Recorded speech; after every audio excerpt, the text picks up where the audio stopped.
Estamos começando, então, a terceira parte do Boa Noite, né? O terceiro tempo das notícias mais importantes desta sexta-feira, e vamos ter, então, a opinião agora, uma análise importante sobre a chacina do Jacarezinho.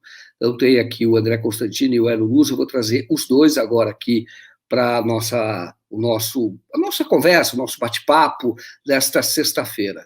Então, está aqui, só lembrar que o André Constantini, como eu disse, é um importante líder de movimento de favela, e o Hélio Luz foi chefe da Polícia Civil no Rio de Janeiro, mas tem uma posição que em muitos aspectos, é parecida com a do André Constantini. Porém, os dois têm experiências muito diferentes sobre como lidar com a violência policial que vitima os pobres, não só das favelas do Rio de Janeiro, mas aqui todo o Brasil. Bom, deixa eu chamar aqui o André. André, muito boa noite. Vou chamar aqui também o Hélio Luz, está aqui, vou deixar vocês dois aqui no alto. E eu já começo, primeiro saudando vocês dois, agradecendo muito por vocês estarem aqui, aceitarem participar desse nosso bate-papo. Vamos ter aqui mais uma hora de muita informação e muita análise.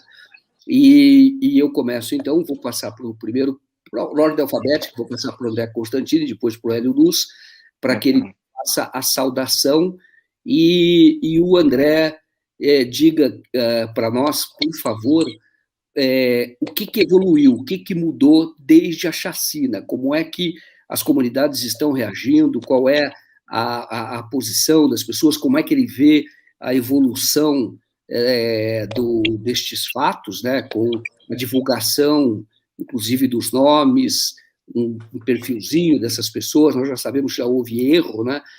Isso mais pela rede social, mas alguém vazou lá, aquela senhora que não tinha nada a ver com as pessoas, as vítimas, e ela foi apresentada, então, como se fosse uma criminosa, né? Então, André, boa noite, a palavra é com você. Depois, imediatamente, viu, Hélio, a mesma questão, o André fazendo a fundação, já respondendo essa questão que eu coloquei. Eu também pergunto a você, Hélio, como é que você está vendo a evolução, os desdobramentos, a mesma pergunta, os desdobramentos da chacina do Jacarezinho. André, a palavra é sua, obrigado mais uma vez. Boa noite, Joaquim, boa noite, Hélio Luz, boa noite a todos e a todas que nos acompanham nesse momento pela TV 247. É muito bom tê-los aqui conosco. Espero que aqui a nossa troca de ideias seja bastante proveitosa para aqueles que estão nos assistindo nesse momento. Eu cheguei há pouco tempo em casa, Joaquim. Eu estava no ato em frente ao Palácio Guanabara, que é a residência do atual governador do estado do Rio de Janeiro, Cláudio Castro, que é um bolsonarista assumido e tem relações estreitas com o Bolsonaro. Vale lembrar que no dia anterior à mega operação realizada pela Polícia Civil, que resultou na morte de 29 pessoas, o Cláudio Castro, governador do estado do Rio de Janeiro, teve uma reunião com o presidente da República, o Jair, da Casa de Vidro, miliciano, sociopata e bandido, um genocida. Então, essa operação ela já começa muito estranha, mas muito estranha, Joaquim. Eu queria muito que fosse realizada uma perícia de balística para saber de onde partiu a bala que matou o policial civil. Queria partir daí. Que ele pode ter morrido por fogo amigo. Agora, é óbvio que essa operação é uma forma do Bolsonaro escarnecer da decisão do STF, que proíbe qualquer tipo de operação enquanto durar a pandemia aqui no estado do Rio de Janeiro. É uma afronta e um escárnio ao STF, a chacina que aconteceu, que foi realizada pelo Estado burguês através do seu braço armado aqui na favela do Jacaré, do Jacarezinho, já que é um complexo de favelas aqui na zona norte do Rio. Importante fazer essa pontuação. Muito importante. Lembrar também que existe uma disputa territorial acontecendo aqui no Rio de Janeiro que muitos dos internautas que nos acompanham desconhecem. Mas existe um plano arquitetado para extinguir aqui do estado do Rio de Janeiro a única facção de nível nacional, que é o Comando Vermelho. E existe uma união e uma junção entre o PCC, que tornou-se rival do Comando Vermelho, junto com o TCP e junto com as milícias, para extinguir o Comando Vermelho. E aí vale lembrar, Joaquim, que os milicianos aqui no Rio de Janeiro, as milícias, estão tendo um poder na indicação dos chefes de batalhões. Então, quando elas indicam os chefes de batalhão, os comandantes de batalhão, ela tem o batalhão na mão. Ou seja, se ocorrer alguma operação em território controlado pela milícia, eles sabem de forma antecipada, de forma prévia. E aí, eles utilizam esse comandante, que está subordinado aos seus interesses, para que esses batalhões asfixiem, principalmente, as favelas controladas pela facção Comando Vermelho. Haja lembrar o que acontece aqui na favela da Cidade de Deus, que é o único território que a milícia não controla naquela região da Zona Oeste. Ali tem operação constantemente. Isso é uma forma, né, da Polícia Militar, com essas operações, asfixiar a facção Comando Vermelho e facilitar a inserção da milícia nesse território. Então, é importante que as pessoas saibam essas disputas que acontecem nos bastidores aqui no Rio de Janeiro. As milícias já controlam 60% dos bairros aqui no município do Rio de Janeiro. Importante também fazer essa pontuação. Importante, Joaquim, pontuar também que as milícias, junto com as igrejas evangélicas neopentecostais, não todas, tornaram-se as principais linhas auxiliares do fascismo no Brasil e do bolsonarismo. E o Bolsonaro, com essas duas organizações, pretende o aprofundamento do golpe.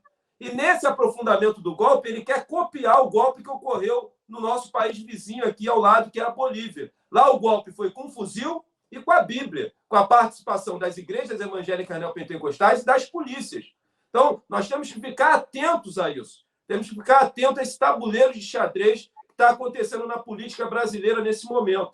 Temos que ficar bastante atentos, Joaquim. Então, assim, como a favela está reagindo, se você fosse na favela do Jacarezinho, um dia depois do acontecimento, do ocorrido da chacina, como se nada tivesse acontecido, sabe, Joaquim? Isso me machuca muito.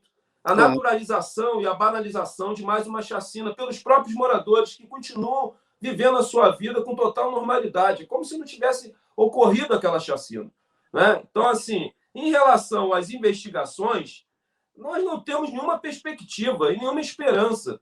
Nenhuma perspectiva e nenhuma esperança. Joaquim, quando o Rumba, que é uma liderança da favela do Jacarezinho, começou a ligar para a ouvidoria da Defensoria Pública, para a Comissão de Direitos Humanos, para a Comissão de Direitos Humanos da OAB, né, e ele liga o seu celular e vai às ruas colocando a sua integridade física em risco, quando essas instituições começaram a chegar no Jacarezinho, a Polícia Civil, ao saber que eles estavam chegando, eles começaram a mexer na cena do crime. Começaram a mexer na cena do crime, a remover os corpos, e isso é muito natural, Joaquim. Isso é muito natural. Eles obrigaram os moradores a limpar as ruas, sabe? Eram ruas totalmente ensanguentadas, sabe? Com o sangue desses 28 jovens. Era isso que aconteceu. Então, nós não temos nenhuma esperança e expectativa que as instituições burguesas investigarão esse caso a fundo. Nenhuma esperança e nenhuma expectativa. Sabe por quê, Joaquim? Morreu os matáveis. Sabe por quê, Joaquim? Morreu os descartáveis. E aí, eu quero aproveitar o ensejo aqui, que nós estamos em um programa de grande audiência e um canal progressista que tem um papel vital de desconstruir a narrativa oficial da mídia empresarial burguesa lambe-botas do governo estadunidense. O que a mídia faz, Joaquim, quando acontece uma chacina dessa? Ela começa a construir uma narrativa para legitimar essa ação criminosa do Estado através do Estado burguês, através do seu braço armado. Eu vi uma repórter da Rede Globo falando o seguinte: olha, a Polícia Civil, o delegado apresentou uma lista com o nome dos mortos na operação. Dos 28, 24 tinham passagens pela polícia por envolvimento com a venda com varejo de drogas que acontece no Vidigal. O restante, no Vidigal não, no Jacaré, os restantes tiveram passagem pela polícia por outros crimes. Foda-se! Foda-se que eles tinham passagem pelo varejo de drogas, ou seja, que tinham passagem por outros crimes. Foda-se! Então, quando ela constrói essa narrativa, ela quer justificar essa ação criminosa do Estado burguês através do seu braço armado. A pergunta, Joaquim, não é quem a polícia matou. A pergunta é por que ela matou. Uma operação onde o delegado falou que a investigação teve a durabilidade de 10 meses, como é que essa operação, que é baseada numa investigação, resultou na morte de 29 pessoas? Então, a discussão aqui não é quem a polícia não é para matar, porra. Não é para matar ninguém. Varejista, assaltante, ninguém, porra. Primeira coisa que a gente tem que deixar claro aqui, o papel da polícia não é matar ninguém, porra. Essa mesma Polícia Civil fez uma investigação e fez a apreensão de 117 fuzis em um condomínio de luxo sem disparar um tiro, porra. Sem matar ninguém. Então é tudo uma questão de coito e CEP. É isso que está em jogo, Joaquim. São os matáveis, são os descartáveis para o sistema capitalista. É uma juventude sem perspectiva nenhuma, que às vezes tem como única expectativa entrar para o varejo de drogas. Então, assim, é isso que está em jogo e esse é o nosso papel aqui. É realizar a contranarrativa contra a narrativa oficial da mídia empresarial burguesa lambe-bots. Agora, eu quero dizer, para encerrar minha primeira participação, Joaquim, o policial não aperta aquele gatilho sozinho. Aperta junto com ele a mídia empresarial burguesa golpista que constrói essa narrativa para justificar essas ações criminosas, essas barbáries cometidas pelo Estado burguês dentro dos territórios de favela. Aperta junto com ele o Ministério Público, que não realiza uma investigação a contento. Aperta junto com ele essa sociedade que é criminosa e omissão é crime, uma sociedade omissa e omissão no Código Penal é crime, uma sociedade que tapa os ouvidos para o grito que ruge das favelas, que fecha os olhos para as barbaridades cometidas pelo Estado dentro desses territórios de favela, pelo Estado burguês. É isso, Joaquim. Ele não aperta aquele gatilho sozinho, aperta junto com ele o governador Cláudio Castro, aperta junto com ele o Bolsonaro. Sabe qual é a resposta que o governador Cláudio Castro está dando para as favelas?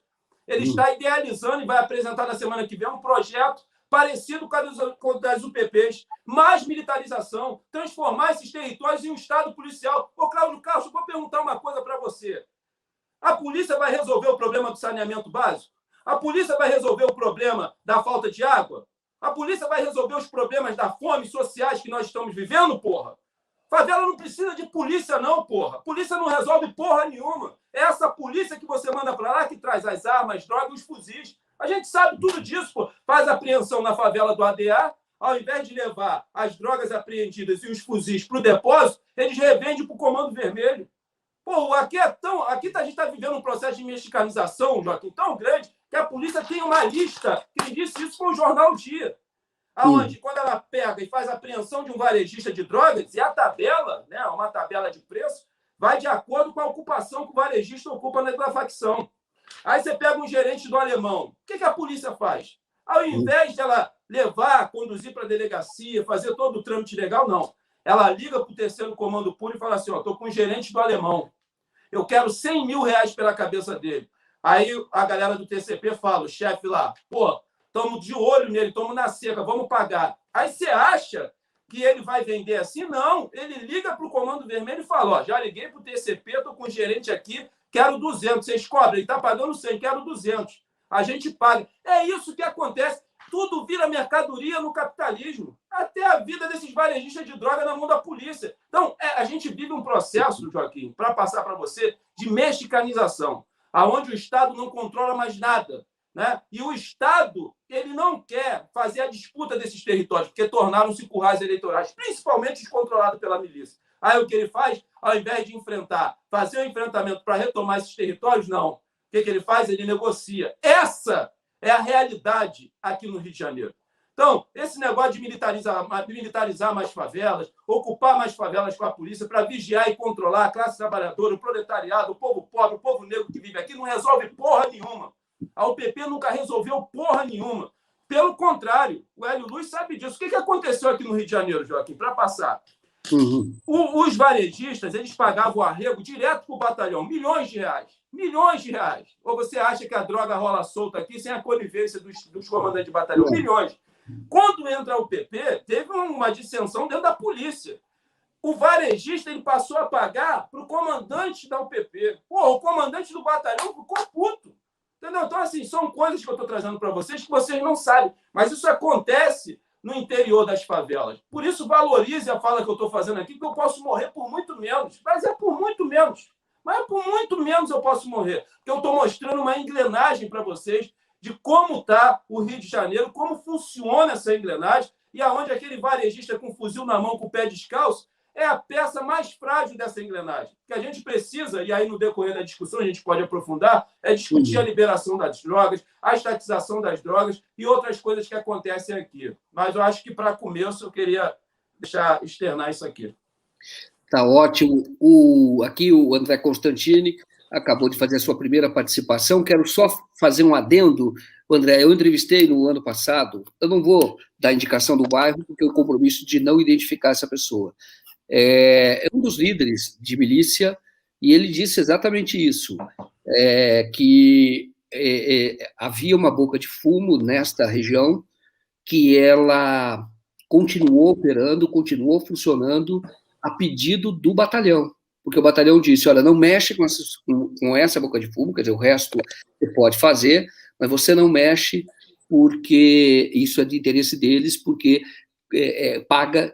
dá dinheiro, propina para o comando ou batalhão daquela região. Não vou dizer o bairro, porque tenho o compromisso, não posso identificar realmente, já fiz vídeo sobre isso, e isso é fato. O que você está falando, eu ouvi diretamente de um dos chefes milicianos.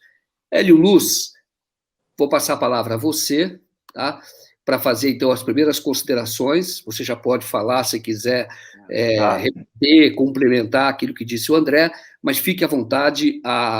A pergunta inicial e a sua saudação também, né? Mas a pergunta inicial é essa: como é que você está vendo o desdobramento da investigação? Tivemos agora há pouco, eu coloquei um comentário aqui do chat que dizendo Polícia Civil investigando Polícia Civil. Não vai dar certo, né? Sabemos que até o comissário de direitos humanos, alto comissário, né, de direitos humanos da ONU, disse que tem que ser uma investigação independente, e parece que isso não vai acontecer, não está acontecendo aqui, nesse caso do Rio de Janeiro. A palavra é sua, Hélio.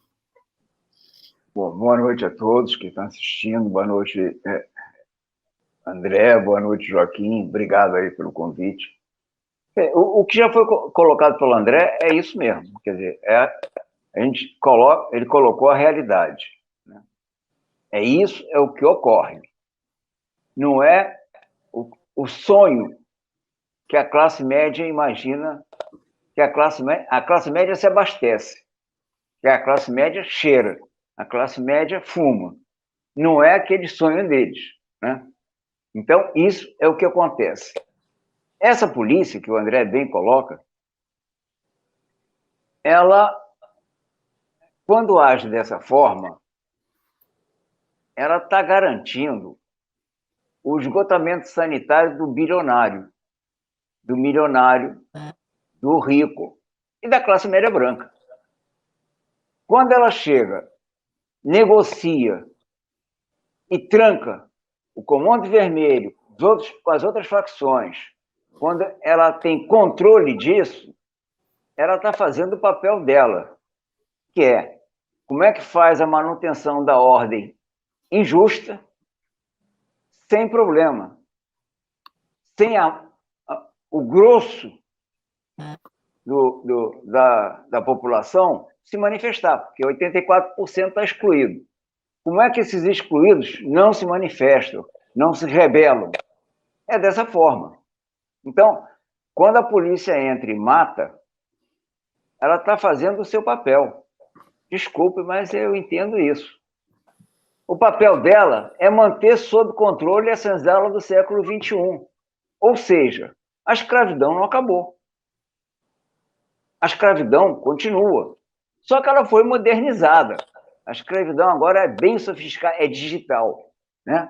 Então, estamos numa era que não aparece. O que o André falou, você não vê. E a maior parte das pessoas duvidam. Não é assim, o país não é assim. Não, o país é pior. Por quê? Porque o que acontece com a polícia, o que ela faz, nós vemos também na CPI. É a mesma coisa. Não há mudança, não. As facções lá brigando, um levando grana, a polícia chega, negocia com o outro, é igualzinho. O cerne da questão é o mesmo. É como manter a desigualdade. Ou seja, o problema não é a polícia, o problema é o Estado brasileiro. Quando o André chega e faz essa narrativa toda, ele não está narrando a polícia, ele está narrando o Estado brasileiro. O Estado brasileiro é isso. Por quê? Como é que você vai ter esses bilionários aqui sem serem incomodados? Passando bem. Ninguém mexe com eles. Ninguém sequestra os caras, ninguém mexe com os caras. E pior ainda, eles nem pagam imposto. O aviãozinho dele não paga imposto. O aviãozinho dele não paga IPVA. O helicóptero não paga IPVA. Então, mas quando ele come o quilo do arroz, é o mesmo imposto do quilo do arroz que ele está comendo, é o que paga o cara que está lá na favela. É o menino que está com fuzil no morro, é o vizinho do menino que está com fuzil, é todo o bairro do Jacarezinho, são todas as favelas. As favelas que se dizem no Rio de Janeiro é o lugar onde mora o trabalhador. É onde mora o trabalhador, não tem outra coisa. A gente pode chamar o nome que quiser, trabalhador, operário, proletariado, é isso, eles estão ali. Como é que faz o controle desse povo, que é a maior parte, 84% da população? É a força. A polícia, quando chega e age com força, ela vai ser protegida pelo Estado, porque ela está fazendo a mando do Estado. O André colocou muito bem. Quem está puxando o gatilho é o Estado brasileiro, é o governador, é o presidente. Esse gatilho é puxado por eles. Aquele gatilho é puxado com permissão. Aquele gatilho é puxado com garantia, como garantia da ordem injusta. Então, tem que fazer isso. É função da Polícia Civil fazer um policiamento ostensivo à ação que foi praticada? Não. Aquilo ali é para ser feito pelo BOP. Porque, senão, nós estaríamos pagando 2 vezes. O que o CORE faz é a mesma coisa que o BOP faz. Por que a gente paga 2 vezes? Por quê? Porque um vai para o acerto e o outro também. As polícias todas, militar, todas, caem no acerto. Por quê? Porque isso é desde o início. Desde que foram montadas para isso. Não vem encher meu saco. Você tem arma e carteira, se vira. Eles se viram. E mantém a ordem injusta. Por quê? Se não fosse a polícia manter essa ordem, o trabalhador, o operário que está lá no Jacarezinho, teria direito a um salário mínimo, na pior das hipóteses, de 4, 5 mil reais. Né? Questão de renda per capita.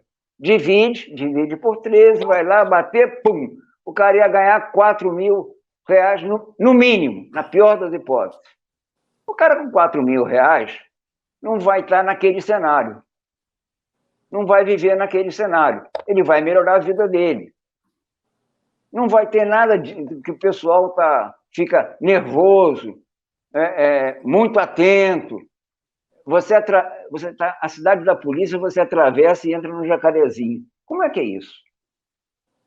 Como é que os caras convivem lá há muito tempo e não sabem o que está acontecendo do outro lado da rua?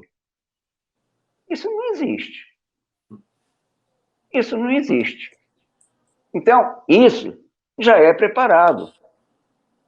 Por um acaso, nesse momento, teve que ver meninos no tráfico como se só o Jacarezinho tivesse. E eles vão direto lá. Aquilo é encomenda. Aquilo é encomenda. É lógico. A ordem é injusta, mas por que eles têm que tratar a gente como estúpidos? Por que eles têm que tratar a gente como imbecil? É como se nós fôssemos o presidente do Brasil. Nós não somos o presidente do Brasil. Nós raciocinamos, nós percebemos. Então, é um pouquinho diferente. Então, quando eles fazem isso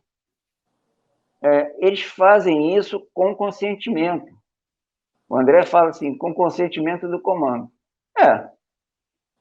Da Polícia Civil, também. Do secretário de Segurança, também. Do governador de Estado, também. O que resulta isso? O inquérito vai dar em quê? Arquivo. Mas é o nome dos meninos, a gente não sabe direito. Quais são os nomes dos policiais? A gente não sabe direito. Quem atirou em quem? A gente não sabe direito. Por quê? porque já está caminhando para o arquivo, está caminhando coisa certinho. Porque isso, entende, não é nem um acidente de percurso. Isso é situação natural do Estado brasileiro na manutenção da ordem justa. Não há o que acrescentar. Isso foi já colocado. O André colocou certinho. Está bem colocado. Como é que você muda isso? Ah, bom, então aí é outra questão. E eu vou perguntar agora, Hélio, deixa eu fazer. Você colocou uma questão muito boa, eu vou passar essa questão para o André e você volta a falar, pode ser? Como é que muda isso? Que você disse, eu estou até fazendo aqui, assim, dos dois, quer dizer, os policiais que estão lá são criminosos, porém eles não apertam o gatilho sozinho. Por trás dele tem a elite brasileira, essa mídia empresarial, o governador, tem o presidente que incentiva esse tipo de ação. Agora, então, eu passo a pergunta para o André, depois o Hélio fala também sobre isso, né? É a mesma pergunta que é, como é que muda isso? Na semana passada, André, o Hélio disse uma coisa que eu achei muito interessante, ele falou, a polícia já nasceu assim, Dom João VI, quando veio para cá, ele pegou dinheiro de empresários, comerciantes que tinham por aqui, e falou, vamos montar uma polícia aí, e ela já veio para defender toda essa injustiça patrimonial que existe no Brasil, quer dizer, esse país que acaba fazendo com que a grande parte de pessoas tenham uma vida de escravidão. O Hélio falou, a escravidão não acabou. Então, nós já tínhamos isso desde a sua origem, mas a questão é como mudar. Quer dizer, como é que a polícia pode ser uma polícia que efetivamente proteja a sociedade. Aí nós temos que entender, porque é isso que me parece, vocês aqui vão falar, que hoje no Estado brasileiro se considera que a maior parte não faz parte da sociedade. Ela é completamente marginalizada, e aí vale qualquer coisa, vale matar, na verdade é uma escola, é uma cultura. Mas aí como é que nós vamos mudar isso, André? Fica à vontade aí para falar. Olha, é impossível você pensar em uma polícia cidadã enquanto o sistema econômico vigente for o capitalismo. Como o Hélio colocou muito bem, a polícia ela tem uma função dentro do Estado burguês que é regido pelo sistema capitalista. Quais são as duas funcionalidades das polícias? Manter a ordem do capital e reprimir com muita violência qualquer levante popular organizado pelo proletariado, pela classe trabalhadora e pela classe operária. É isso. E controlar e vigiar esses territórios. É para isso que as polícias existem. E dentro do capitalismo, impossível a construção de uma polícia humanizada, de uma polícia cidadã, criar ferramentas para controlar a polícia. O problema da polícia militar, o Hélio, não está na formação. Os policiais lá têm aula de história, de sociologia. O problema é quando o policial sai da academia e se depara com uma estrutura de corrupção consolidada, que vai desde o guarda da esquina, que recebe R$50 de arrego para deixar um automóvel irregular passar, até os comandantes de batalhão, que recebem milhões e milhões e milhões para o varejo de droga rolar solto dentro dos territórios de favela. Não existe venda de entorpecente em qualquer território de favela, espalhado por qualquer região desse país, sem a conivência e a participação direta da Polícia Militar. O Hélio sabe disso. Tem um dizer popular aqui entre os varejistas que diz o seguinte, é melhor pagar o arrego do que pagar o enterro. Então, assim, essa é a grande realidade. A maioria das armas existentes aqui, sabe, Joaquim e Hélio, são armas de uso exclusivo das polícias e do Exército. Então, as pessoas precisam entender que o Estado burguês ele precisa do confronto. O Estado burguês ele precisa da disputa territorial. Para essa engrenagem de corrupção estruturada dentro das polícias e do Exército, ela possa girar. Então, quanto mais facções surgirem, mais confrontos territoriais, mais armas serão desviadas e vendidas para a milícia, para o TCP, para o Comando Vermelho, para o ADA e para as outras facções espalhadas aí. É isso que acontece. Né? Quem traz as drogas e as armas para a favela, o mesmo camburão que carrega o corpo preto sem vida, é o mesmo que traz as armas e as drogas para as favelas. Pessoal, não estou falando aqui de algo que eu li, não. De algo teórico, não. Estou falando que eu já presenciei.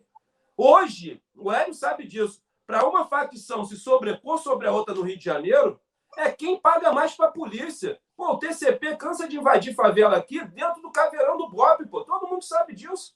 Todo mundo sabe disso. Então, hoje, para uma facção se sobrepor sobre a outra, é quem paga mais para a polícia. Essa é a realidade, é um processo de mexicanização. O Rio de Janeiro é uma terra de Marlboro. E a gente está apresentando aqui para vocês e desnudando. Essa engrenagem é uma engrenagem, pessoal. Então, se nós quisermos solucionar isso, a primeira coisa, não existe outra polícia no sistema capitalista. Ela tem a sua funcionalidade. Então, qual é a nossa proposta do Movimento Nacional das Favelas e Periferias? O fim das polícias, tanto da Polícia Civil quanto da Polícia Militar. Porque o Hélio, ele há de concordar comigo. Tem muita gente que acha que a Polícia Militar é mais violenta do que a Polícia Civil. Vocês se enganam. As operações do CORE são infinitamente mais violentas, porque tem um recorte de classe aí. Por quê? Para você ingressar na Polícia Civil, você tem que ter um grau de escolaridade maior. Quem ingressa na Polícia Civil é a classe média alta. É a classe média alta branca. Quem ingressa na Polícia Militar são negros, periféricos e favelados, porque o grau de escolaridade que é pedido, que é exigido, é menor. Então, quando um policial civil do CORE pega um fuzil na mão para fazer uma operação na favela, ele vai destilar todo o seu ódio de classe que ele tem. Tudo aquilo que ele foi ensinado no berço da sua família. Então, não se espante. A Polícia Civil aqui no Rio de Janeiro ela é muito mais violenta nas suas operações do que a Polícia Militar. Então, é o fim das polícias. André, com o fim das polícias, quem vai defender e proteger a sociedade? As milícias armadas revolucionárias. Não só proteger e defender a sociedade, como as milícias armadas revolucionárias garantirão a manutenção de um governo dos trabalhadores. São propostas que nós estamos fazendo. E qual é a segunda proposta, André? É a liberação de todas as drogas, de todas elas. De todas elas, de todas as drogas. E não só a liberação, Joaquim, mas a estatização, desde que o Estado esteja sendo gerido pelo governo dos trabalhadores. Estatizando as drogas, nós iremos tratar da questão das drogas no Brasil aqui não como uma pauta moral ou religiosa, mas como uma questão de saúde pública. Eu queria que o Estado e eu queria que a mídia tratasse aqueles drogados que estão na Cracolândia lá como trataram o Fábio Assunção. Droga é uma questão de saúde pública. Fiquei feliz que ele superou. Mas para quem está lá dentro da Cracolândia é tiro, porrada e bomba. Sabe? É questão de saúde pública. É assim que se trata a questão das drogas, não com a segurança pública, não com a Secretaria de Segurança, com a Secretaria de Saúde. Se as drogas é uma das maiores fontes de lucro, Joaquim, no sistema capitalista, e a gente sabe disso, por isso que o governo estadunidense, que é o maior produtor de material bélico e o maior distribuidor de drogas no mundo, com as parcerias que eles fazem com os narcotraficantes, né? Por isso que o governo estadunidense fomenta tantas guerras fictícias, como foi a Primavera Árabe, como foi a guerra que eles introduziram para derrubar o honorável Gaddafi, o Saddam Hussein, né? A demolição das Torres Gêmeas. Pô, pessoal, só trouxa. O espaço aéreo mais vigiado do mundo vai cair aquele monte de avião. Eu acho que eles descobriram, né, que eles iriam realizar aquela ação, permitiram para realizar mais uma guerra no Afeganistão. Por quê? Ele precisa vender armas, Joaquim. Para vender arma tem que ter guerra, porra. Então eu crio guerras fictícias porque eu quero vender arma. Porque quando existe guerra, dá muito mais lucro exportar arma do que comida. Então, eu estou mostrando para vocês aqui uma engrenagem. Porque no capitalismo, pessoal, tudo vira mercadoria. A educação, a cultura, tudo. Até seres humanos, há pouco tempo atrás, nós éramos, nós negros, uma mercadoria, um mero objeto. Né? Era uma coisa. Então, assim, esse é o sistema capitalista. E agora, antes de encerrar, estou apresentando as duas propostas que eu tenho certeza que iriam amenizar os impactos da criminalidade e os impactos da violência no Brasil. E para encerrar, Joaquim, eu queria falar do genocídio do capitalismo. Né? Muita gente fala Bolsonaro é genocida, mas essa palavra ela é uma tradução do derivado do grego e do latim. Geno é gente, o povo, sídio é morte. Foram os judeus que trouxeram à baila a primeira vez essa palavra. Né? Quando o Estado cria uma política sistêmica de extermínio de uma etnia. Mas existe o genocídio, Joaquim e Hélio, do capitalismo. E é isso que está acontecendo. O capitalismo está agonizando. E por ele estar agonizando, ele fica cada vez mais predatório e mais desumano. Isso é uma realidade. Quem está enquadrado no genocídio do capitalismo? Porque no capitalismo, você que é ser humano, que está me assistindo, você só tem duas serventias. Ou você vende a força de trabalho ou consome. Se você não vende a força de trabalho e não consome, você está na lista do genocídio do capitalismo. Por quê? Ele tem medo da criação, Joaquim, de um exército de reserva, de um exército de contingente. E a pandemia está servindo para isso, Joaquim, porque quando o vírus da Covid-19 subiu os morros, chegou nas terras dos povos originários indígenas e nas terras quilombolas, chegou nos descartáveis, chegou nos matáveis. Então, é isso que está acontecendo no Brasil. É uma política genocida de ordem capitalista mundial, né? E que a gente precisa se organizar para enfrentar. Não é com flores, não é com poesia. Violência se combate com violência e o André Constantini não está sendo violento.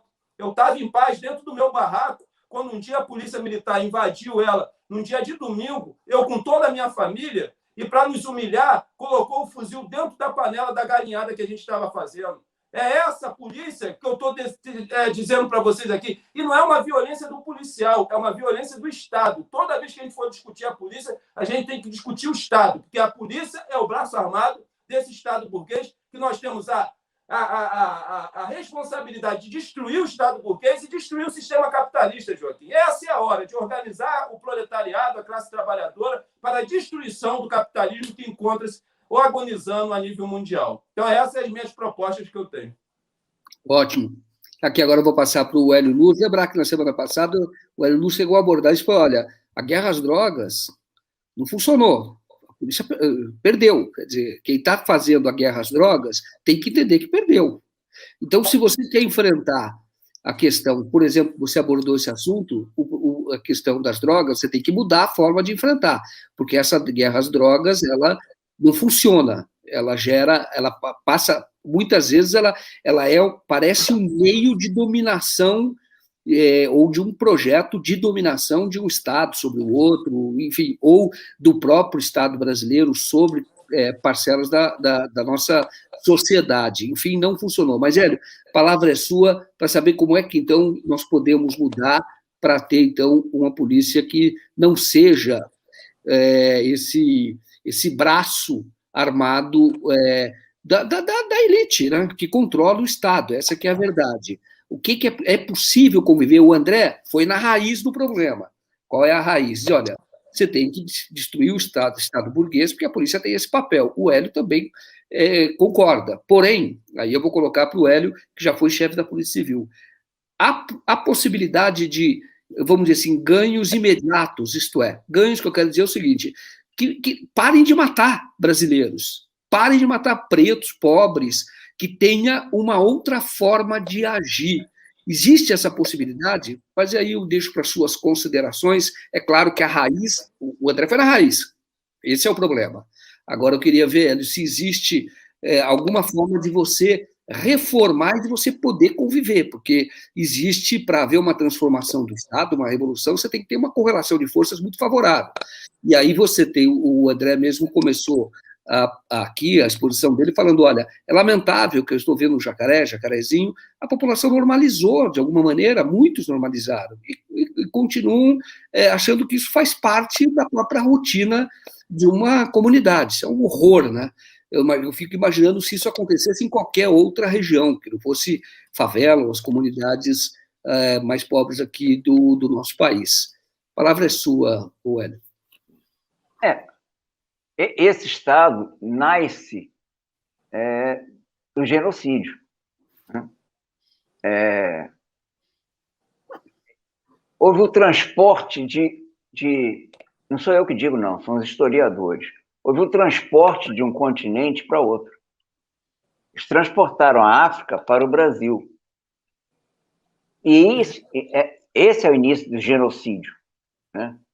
Isso é 1455, o português desembarca lá em Angola e começou, entende? A nossa história, né? A história dos brasileiros. Eles trazem os escravos nas piores condições, né? Muito piores do que uma situação, talvez até de mercadoria, porque você tem que preservar a mercadoria e ali não era preservado. Né? Eles perdiam o nome, eles eram batizados. Ali foi um genocídio. Então, a escravidão pariu o Brasil. A gente tem que entender isso. O Brasil é filho da escravidão e foi parido pela escravidão. Sim. Como é que se desdobra isso? Né? Como é que a gente vai ter que mexer no Estado? Porque o Estado foi montado para ser assim. Como é que se desmonta? Lógico, a gente desmonta organizando os excluídos. Não há outra solução. Agora, como é que inicia um processo, entende, de conter agora essa situação? Esse pessoal que chega lá em Vale do Jacarezinho, se daqui a uma semana o Congresso aprovar uma lei dizendo que, na relação das drogas, dos entorpecentes proibidos, assim como a cerveja, o álcool é permitido, o fumo é permitido, bom, é como diz o André, todos, a relação inteirinha, os entorpecentes, estupefacientes, todos vão ser permitidos também. Então, isso não vai ser mais um problema da polícia. Como ele bem disse, vai ser um problema de saúde. Você vai lá na farmácia, compra lá, com receita médica, você compra o que for, o que você precisar, cocaína, o que precisar. Porque é isso. E isso não é maluqueira, né? Já existem países fazendo isso. O Uruguai, aqui do lado, a Holanda já fazia, os Estados Unidos está fazendo. Então, porque a guerra está perdida. Então, se sai da relação do que é proibido, e isso aí é a questão que vai ao parlamento, é lei, é uma norma. Então, nós estabelecemos que isso não é mais crime. Como é que fica? Como é que esses policiais respondem pelas 28 mortes, 29 mortes? Havia necessidade disso? Era necessário isso? Claro que não. Por quê? Porque nós vamos começar a discutir a polícia para fazer uma outra função. Mas ela só vai começar a fazer uma outra função quando o Estado determinar que a função dela seja outra. Até agora, o Estado determina, e ela é subordinada ao Estado, que a função dela seja produzir bilionário. A função dela é garantir o milionário. Então, ela tem que fazer isso, ela tem que usar força. Ah, porque ela é tal. É lógico. Como é que você vai conter o pessoal? Porque a tendência são os 1.600.000 favelados irem para cima, pô. O cara vai se conformar. É o que eu digo. Nós temos que ver o cenário. Quando as TVs passam lá, ninguém se impressiona. É com o cenário da favela. Como é que vive? Onde a menina estava aqui deitada lá com uma poça de sangue. Vocês viram o cômodo que a menina estava deitada? Vocês viram? Vem a casa, quando é invadida a casa, como é que é a casa? Então, como é que pode ser admitido uma condição subhumana dessa? Volta ao tempo que o cara estava na África. Ou seja, a escravidão não acabou. Não. É a mesma escravidão do cara, ficava lá enfiado aos montes, eles amontoavam o pessoal numa jaula, em condições subhumanas. É a mesma situação que existe hoje, até hoje. A escravidão ficou digital. Existe a escravidão, ela é mantida. Então, nós temos que romper essa escravidão. Então, como que se rompe isso? Se organizando.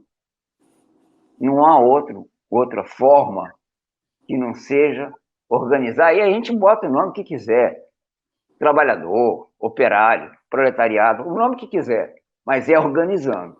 Porque é a partir daí que nós tivermos os excluídos organizados, nós vamos dar enfrentamento a isso. Por mais dinheiro que o cara tenha, por mais controle que o cara tenha dessas instituições, que na realidade é tudo igual. As instituições brasileiras são todas iguais, têm a mesma finalidade, enriquecimento, troca de dinheiro, ela não tem outra finalidade. Manutenção. As instituições brasileiras o que elas fazem é se manter seus privilégios. É isso que ela faz, porque é bom. Como é que a gente vai negar que é bom? Quer dizer, é bom? Não, não sei. Eu nunca fui bilionário, nunca fui milionário, mas classe média é bom. Classe média é bom, como é que não é? Então, ninguém quer perder essa vantagem. A classe média agora foi ao poder. Esses promotores, juízes, esse pessoal, os procuradores, eles não ganhavam nada antes da Constituição, não estou indo longe, não. É a Constituição de 88.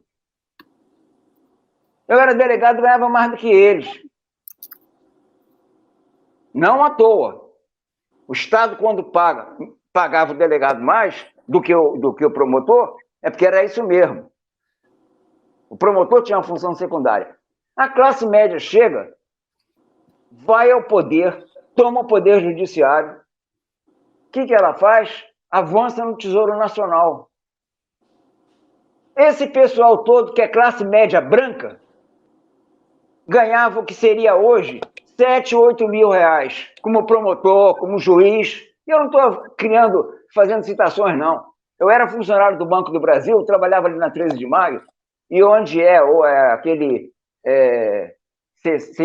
o Centro Cultural do STF, que era o STF, era ali na Cinelândia, embaixo, no subsolo, ficavam os juízes federais, que eram os 4, 5. Havia uma juíza lá que se chamava Maria Rita. Ela estava com um papagaio, com uma nota promissória de 3 mil, e ela se perdia, tinha dificuldade de pagar.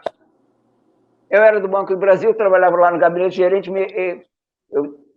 vi por vencimento, tinha vencido, eu mandei para o protesto. Protestei o título da juíza federal.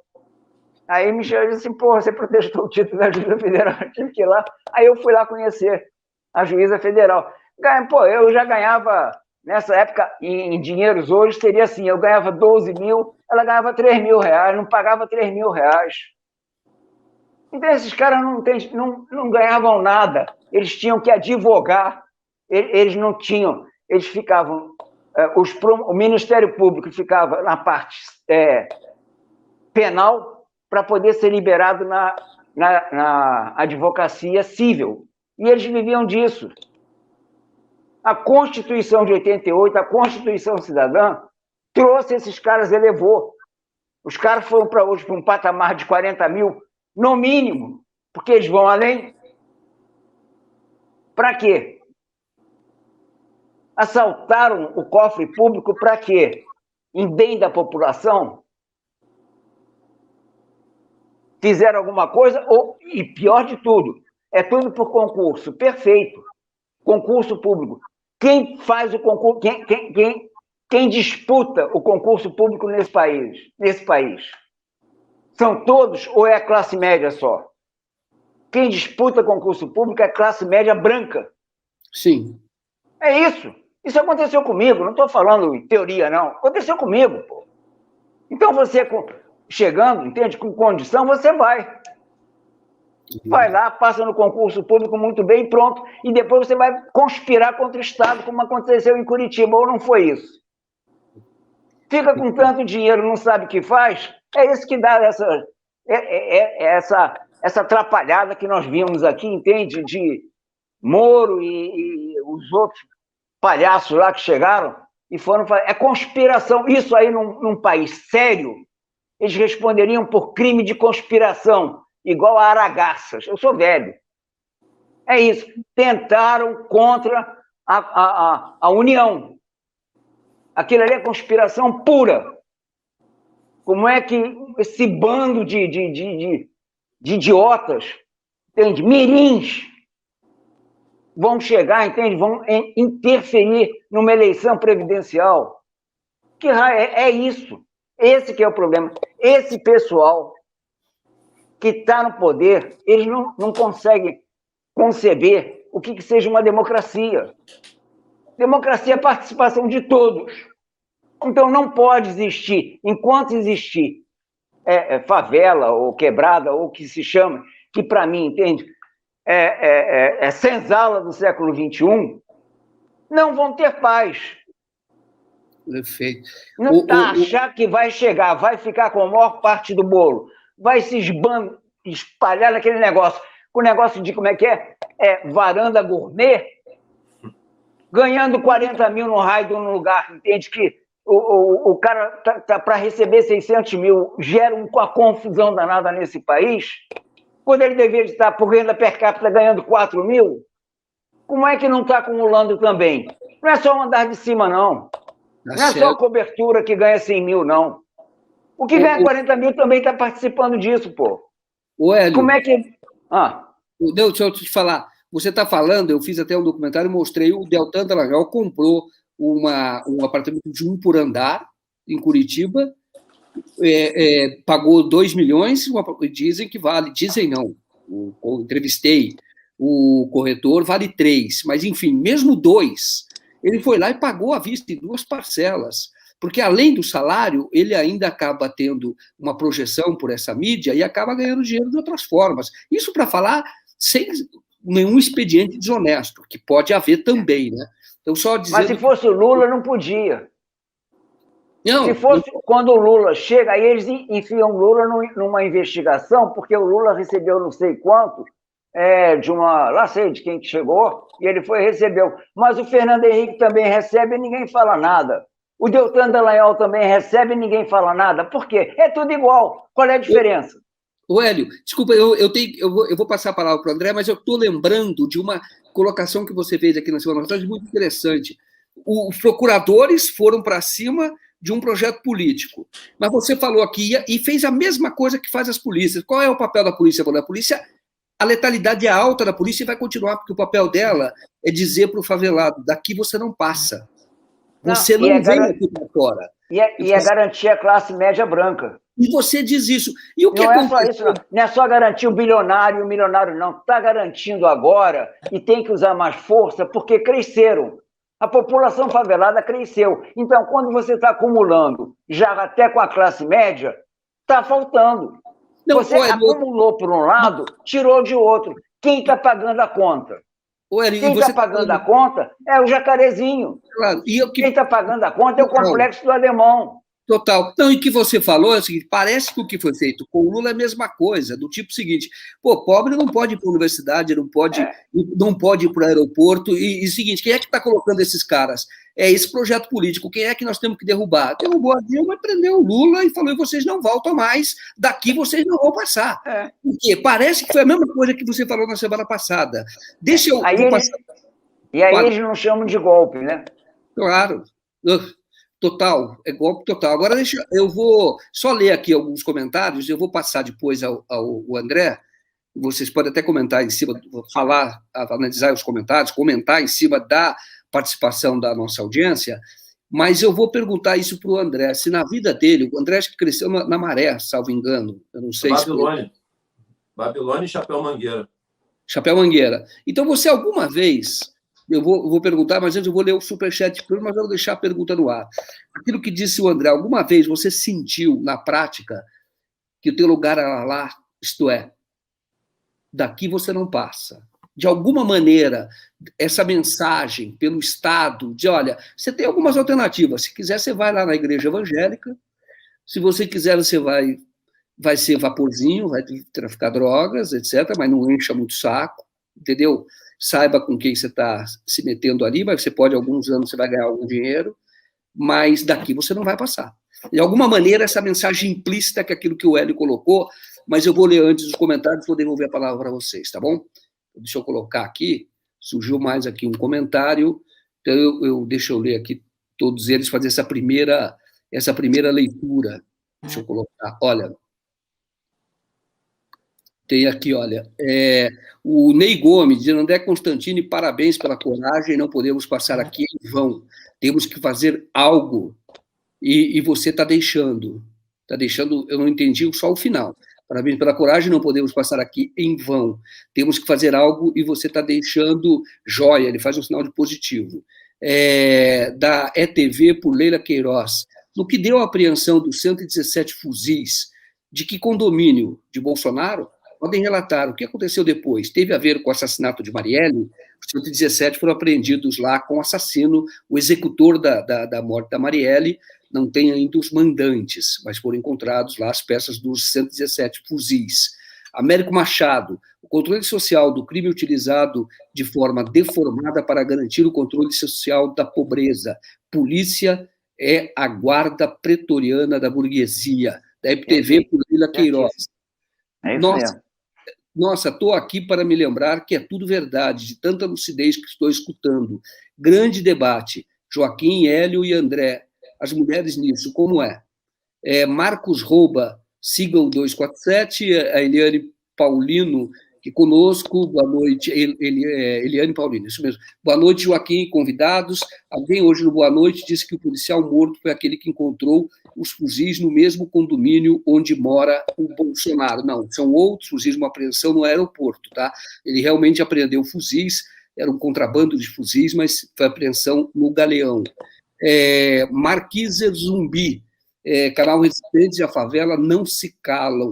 TV não se cala. TV, ajudem. Está aqui o recado do canal Resistentes. Da EPTV, da ETV, né? Não EPTV, ETV, por Leila Queiroz. E os movimentos de maio, do dia 1º, do dia 13, como a TV 247 a dar destaque para o Ato Nacional pela Educação do dia 18 de maio. Faço um apelo a tomar parte. Vamos cobrir, a gente tem coberto e vamos cobrir cada vez mais. Nosso compromisso é com os movimentos populares aqui do Brasil, é claro. Maria Celina Pereira de Carvalho, baita upgrade do Boa Noite 247, essa terceira parte, Joaquim. Muito obrigado, Maria Celina, também. Essa é a nossa obrigação, o nosso compromisso. Tá aqui, olha. Bom, é isso. Esses são os comentários que nós temos aqui até agora nesse nosso debate, dessa terceira parte do Boa Noite. André, devolvo a palavra para você.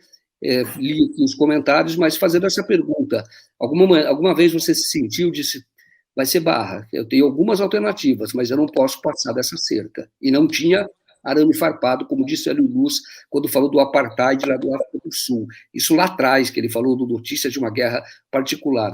Não tem nem arame. Quer dizer, as pessoas ficam lá, são confinadas lá, por isso é que a polícia tem essa alta letalidade e vai continuar tendo, que é para dizer, daqui você não passa. A palavra é sua, André. Sim, eu acho que a primeira coisa que nós precisamos fazer aqui é desconstruir a romantização que é feita por parte de acadêmicos e até feita e realizada por parte de pessoas do nosso campo da esquerda progressista em relação aos territórios de favela. Eu sei muito bem como os meus ancestrais saíram das favelas e foram lançados para esses territórios denominados e classificados de favela. Sei muito bem como os meus ancestrais chegaram aqui. Então, romantizar esse território é a extensão da romantização da pobreza, né? Que o capitalismo vem utilizando-se disso através da mídia empresarial burguesa. Outro dia eu vi uma matéria que a Rede Globo estava ensinando as pessoas a diminuir, né, o consumo no café da manhã. Depois eu assisti outra matéria, a Rede Globo glamorizando a cozinhar fogão a lenha. Depois eu vi outra matéria, a Rede Globo glamorizando uma criança que andava quase 20 quilômetros para chegar até a escola. Vai se fuder, pô. Isso é uma vergonha para o Estado brasileiro. Depois eu vi a Rede Globo glamorizando e romantizando uma menina que subia na árvore para pegar a internet do vizinho para poder estudar. Isso é a glamorização e a romantização da pobreza. O capitalismo vem utilizando-se disso. Ser pobre não é bom, porra. E morar na favela é uma merda. Isso aqui é um campo de extermínio do povo preto e isso aqui é um condomínio privado de direitos. Então, a primeira coisa que a gente precisa fazer é desconstruir isso. Porque uma vez que eu faço a adesão a essa narrativa, eu estou aderindo à narrativa dos opressores que lançaram os nossos ancestrais nessa condição e querem nos manter aqui. Eles querem nos manter aqui, concordo com a Hélio Luz. É um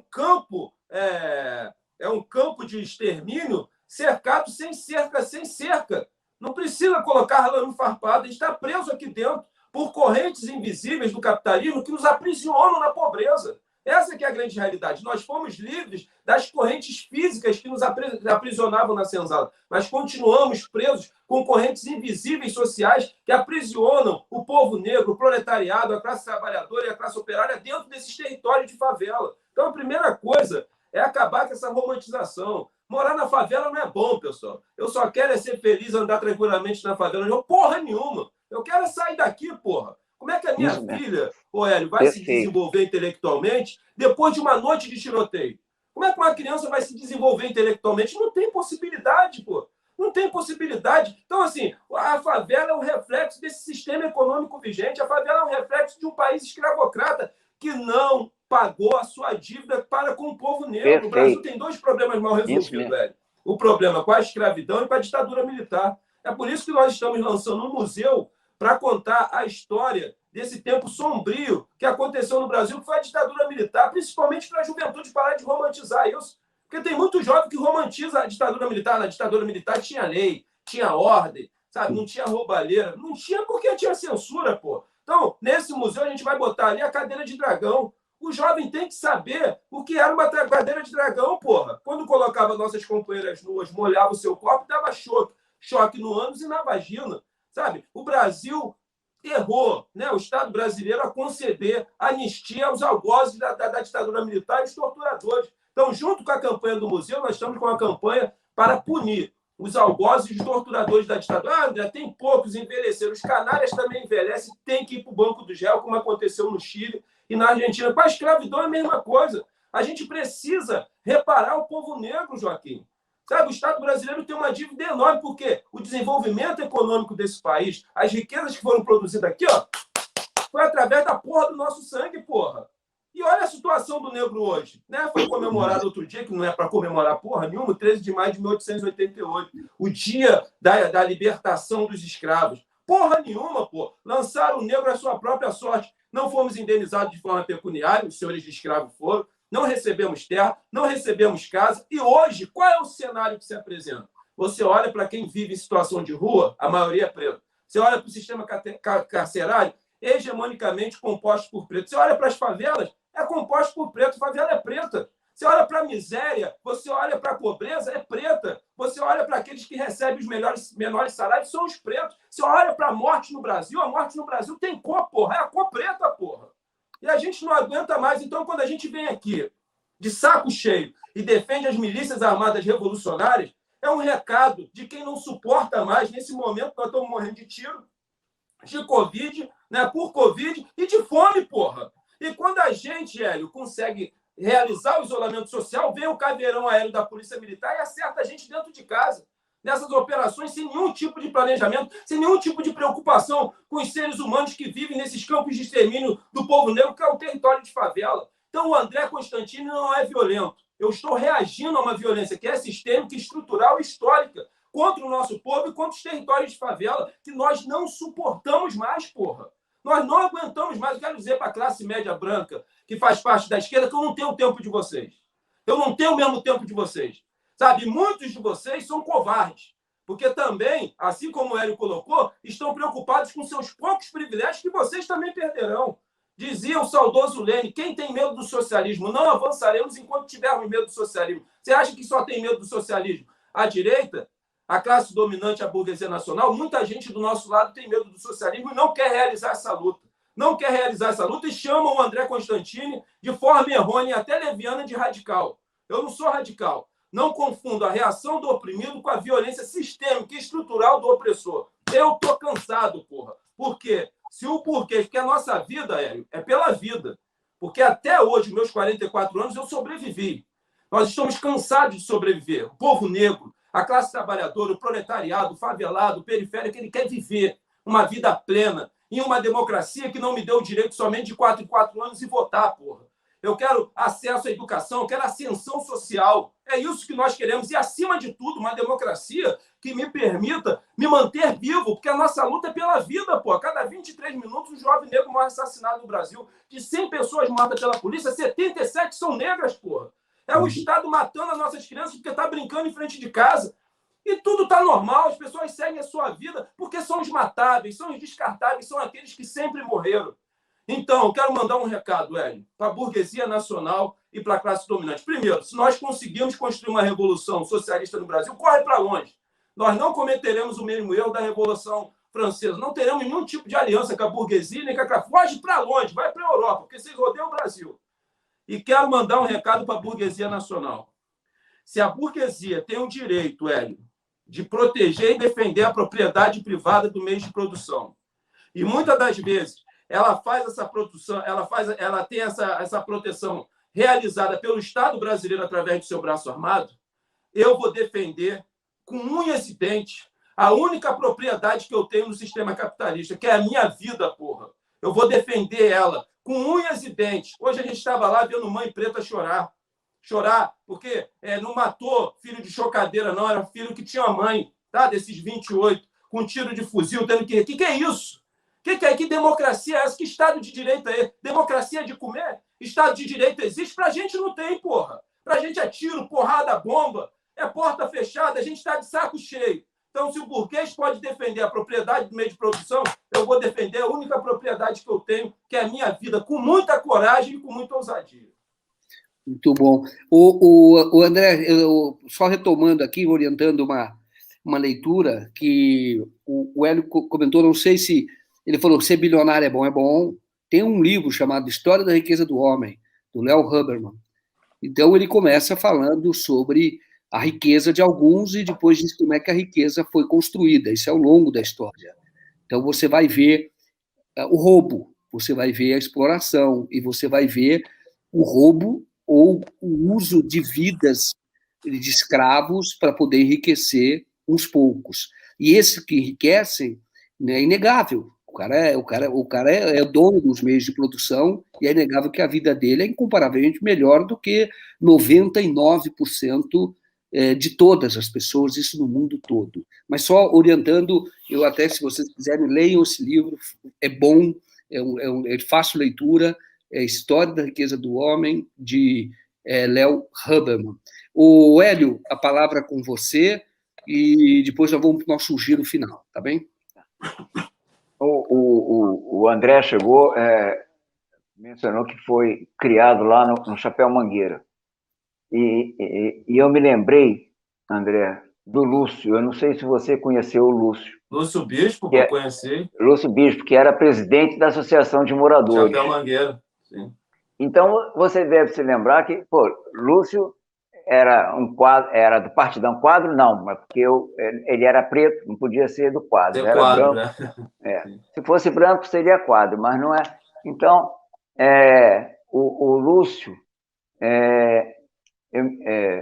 mencionava, contava para a gente, que o tenente que assumia lá a guarda lá do Forte do Leme, quando chegava de manhã, a primeira coisa que ele fazia era correr a favela do Chapéu Mangueira e ia verificando se havia um tijolo em cima do outro, porque não podia construir nada em alvenaria ali. Tinha que ser tudo em papelão, madeira, era barraco. Só se admitia ali o barraco, não podia haver alvenaria. Então, com isso, eles mantinham o controle da favela e mantinham o domínio para segurança pública, para a segurança da ordem. E o Lúcio, aliás, quando você coloca a questão da ditadura militar, porque a ditadura, para uns, começaram em 64, para outros começaram em 68. Para o Lúcio, começou em 64, porque ele foi preso. Foi preso, passou acho que uma semana, 2 semanas lá preso, depois soltado. Mas era isso. Ele iniciava a organização lá no meio da comunidade. Iniciava a organização no meio da comunidade. E na mesma hora o sistema não admitiu. Então, existiam, e não sei se, eu acho que agora são outras formas, mas existiam lideranças. No outro dia o Rumba chegou e mencionou Irineu. Santinho era da Comissão de Luz, mas o Irineu era da Associação de Favelas. Diquinho era da Associação...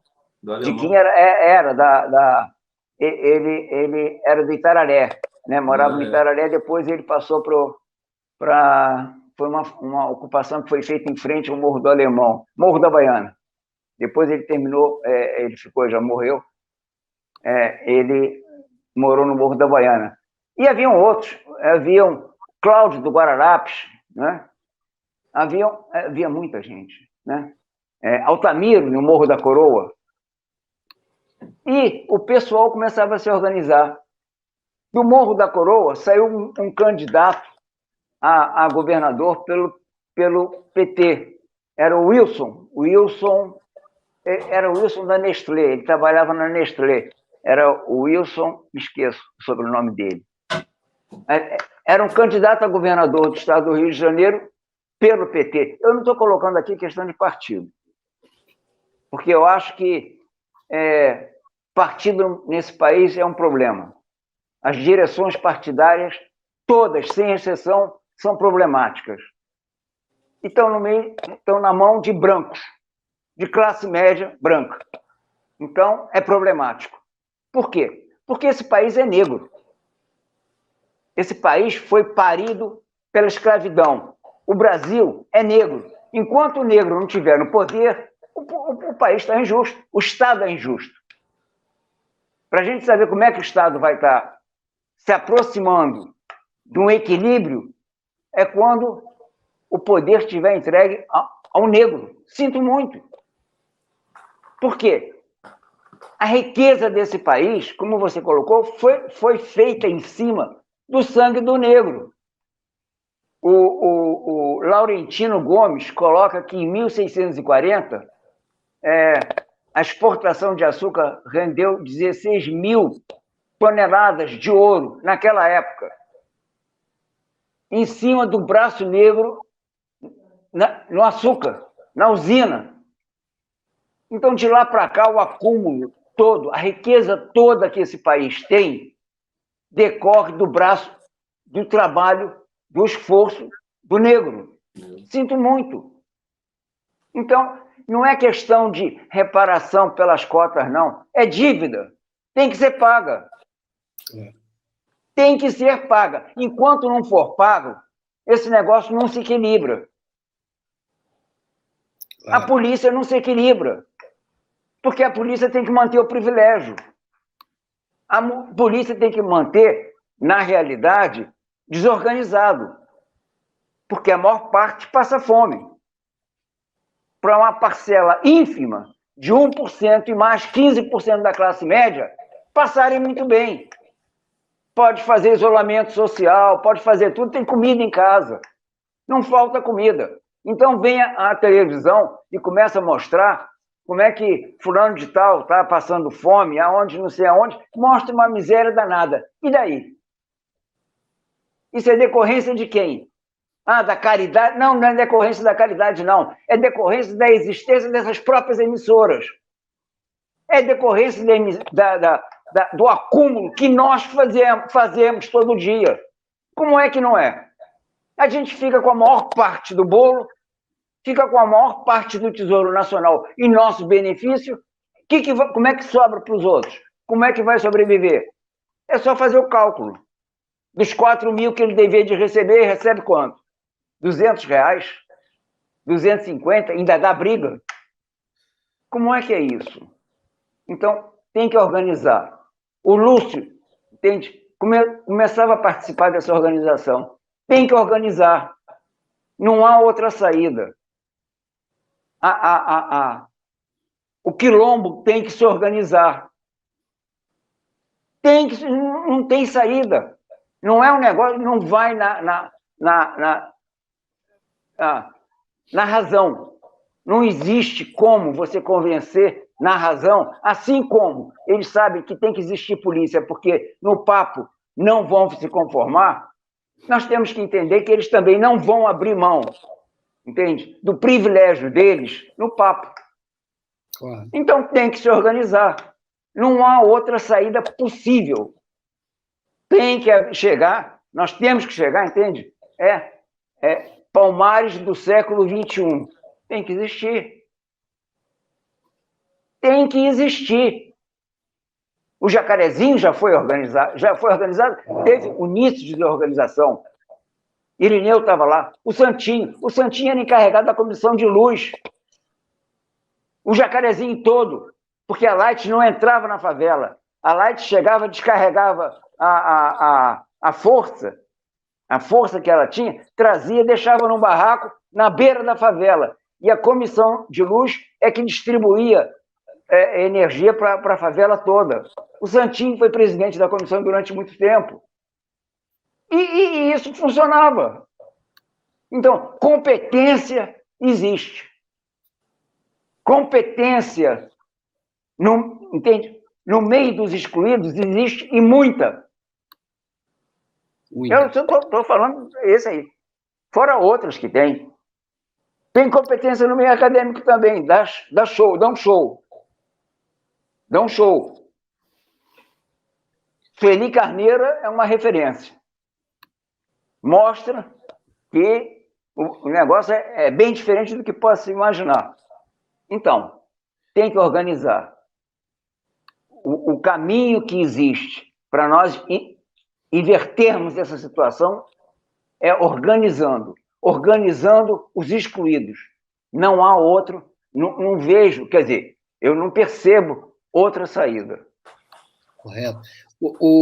Hélio, deixa eu agora fazer essa última rodada, fazer para vocês essa outra rodada de comentários, e aí vocês fazem, então, essa última intervenção. Quero agradecer a Eliane Paulino e o Roberto Bertoldo, que se tornaram membros do 247 nesta live. Os dois são meus velhos conhecidos, eu achei que vocês já fossem membros, inclusive. Muito obrigado, viu, Eliane?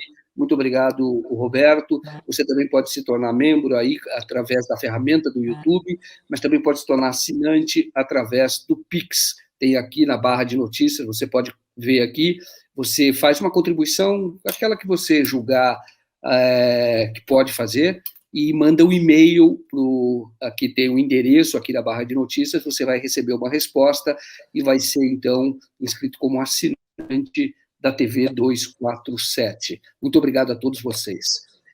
Tem aqui, olha, quero agradecer o Thales Pita, que dá uma contribuição. Muito obrigado, Thales Pita, por financiar o nosso jornalismo, que é o jornalismo independente no Brasil, que promove esse debate que você não vê na TV Globo, esse tipo de debate. Ney Gomes, é verdade, não tem.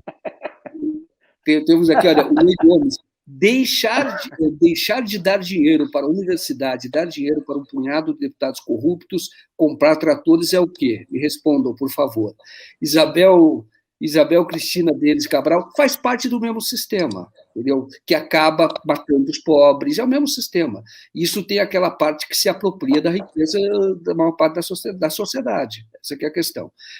Vai se apropriando de formas legais e de formas não legais, mas existem formas de transferência de renda que são legalizadas através do Banco Central.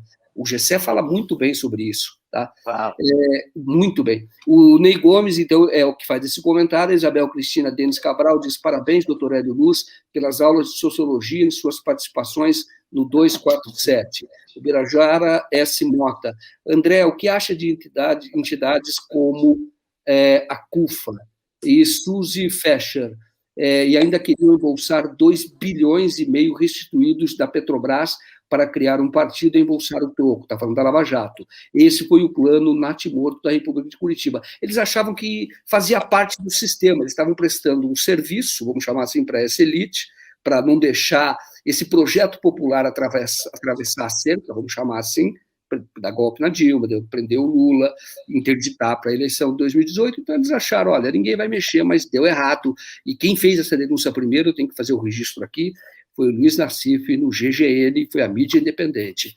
Suzy Fescher, que fez esse comentário, esse eu já li, que é do Ney Gomes, André Constantini, parabéns pela coragem, não podemos passar aqui em vão, temos que fazer algo, você está deixando positivo, joia, ele faz esse sinal. Então, André, como continua aí a programação, tem outras lives, eu já invadi o horário, já extrapolei o horário, mas eu vou passar, então, para você, então, fazer aí essa despedida nossa, seus últimos comentários, tá bom? Uma despedida e uma pergunta, como eu digo sempre. Agradecer o convite, né? Uma honra participar de uma live aqui com o Hélio Luz, né? Eu que assisti aquele documentário, né? Diário de uma Guerra Particular. Aconselho a quem não assistiu, assistir. É muito importante assistir esse documentário que o Hélio participa.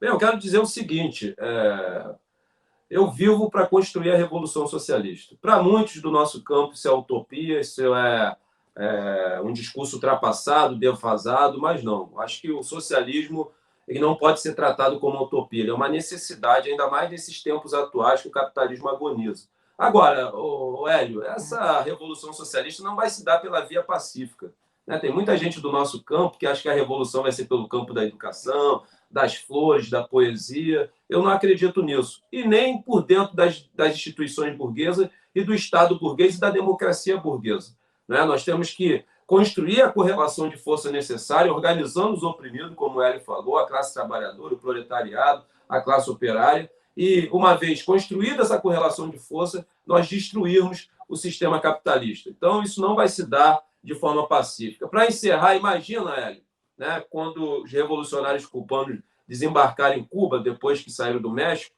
né, eles tiveram o primeiro confronto com as forças de repressão do Fulgêncio Batista, e vários revolucionários caíram, tombaram. E eles conseguiram abrigar-se em Sierra Maestra. Imagina o Fidel fazendo uma reunião de análise de conjuntura, falando assim: olha, companheiros, porra, desembarcamos aqui, já perdemos vários companheiros. Eu acho, né, eu quero dar minha opinião, vamos escrever uma nota de repúdio, né, vamos entregar para o Fulgêncio Batista, quem sabe, né, que tem um surto de consciência de classe e entenda que o socialismo é a melhor via para Cuba e conceda o poder de mão beijada para a gente. Pessoal, utopia é acreditar no capitalismo humanizado, utopia é acreditar que você vai ler Marx, o grande latifundiário, ele vai ter um surto de consciência de classe, vai distribuir as terras. Utopia é você acreditar que vai ler Marx, o grande empresariado brasileiro, ele vai ter um surto de classe e vai socializar os meios de produção e os modos de produção. Não, nós vamos ter que organizar a classe trabalhadora, isso vai ter muito derramamento de sangue, é a história que conta, e que tenhamos coragem. Parafraseando o grande e honorável, a minha maior referência, Carlos Marighella, o conformismo é a morte e eu não tenho tempo para ter medo. Socialismo ou aprofundamento da barbárie, mais uma vez agradeço. Muito bom, muito bom. Muito obrigado, viu, André? Hélio, a palavra é sua. Não, assim, eu acompanho o André. Não tem muita coisa, não. Agradeço por terem me convidado e acompanho o André. Não há mais o que falar. Está tudo dito. Muito, muito bom. Gostei muito do André falando, na verdade, utopia é imaginar que o burguês vai ler e depois dizer, olha, isso é utopia, não, vou fazer aqui uma revolução, realmente tem razão que está aqui escrito. Tem que organizar, é óbvio, mas isso nasceu com a esquerda, que a esquerda às vezes esquece, né? Porque os trabalhadores, de fato, aquele que vive do trabalho tem que se unir, porque não tem nada a perder, a não ser aquilo que aprisiona as suas correntes e aquilo que mata. Essa é a lição número 1 de uma proposta efetivamente emancipadora da classe trabalhadora. Não há dúvida quanto a isso, tá bom? Muito obrigado a todos vocês. Eu quero ver dois últimas contribuições aqui, os 2 últimos superchats, e quero dizer que nós vamos continuar debatendo os assuntos que importam aqui no país. E, como disse o André, as pessoas não devem ter medo de defender o socialismo, tá? Evidentemente que aí a discussão tática, eu entendo assim, a discussão de correlação de força necessária, mas você defender, e defender de peito aberto, eu acho que isso é bastante importante. O Américo Machado diz aquilo: temos que negrificar o poder no Brasil. Zumbi é o poder que salvará a nossa nação. José C. Cecílio, excelente debate, parabéns, monstros. Muito obrigado a todos vocês que participaram da live. Muito obrigado, Hélio. Muito obrigado, André. Volte mais, viu, André? Você está sempre de manhã, aqui participando de manhã. Fica um pouco... Está certo que aqui, às vezes, se estende mais, né? Mas venha mais vezes aqui, tá bom, André? É só convidar, uma honra. E quero convidar o Hélio depois, você me passar o contato dele, para ele ir lá no nosso canal trocar uma ideia com a gente lá, junto com o Zacone também, né? Vou passar. Terminando a live, eu vou passar... Já passo para o contato dele agora. E, Hélio, muito obrigado mais uma vez. Você veio sexta-feira, aqui de novo, mais vezes aqui, Hélio. Precisamos da tua experiência, também da tua coragem, e eu vou dizer, do teu conhecimento mesmo, da tua sabedoria, porque você esteve chefiando a Polícia Civil no momento para resolver uma crise do Estado, e resolveu naquela ocasião de maneira profissional, mas nunca perdeu o senso da realidade, a noção de como as coisas funcionam e a raiz de todos os problemas. Então, muito obrigado por estar aqui mais uma vez, Hélio, tá bom? Obrigado a vocês. Tá bom? Então, boa noite a todos vocês. Fiquem conosco, comunidade, contribuam, se associem, tornem-se membros, contribuam com o Pix. Nós contamos com vocês e precisamos de vocês. O jornalismo independente precisa de vocês, tá bom? Um abraço e até mais.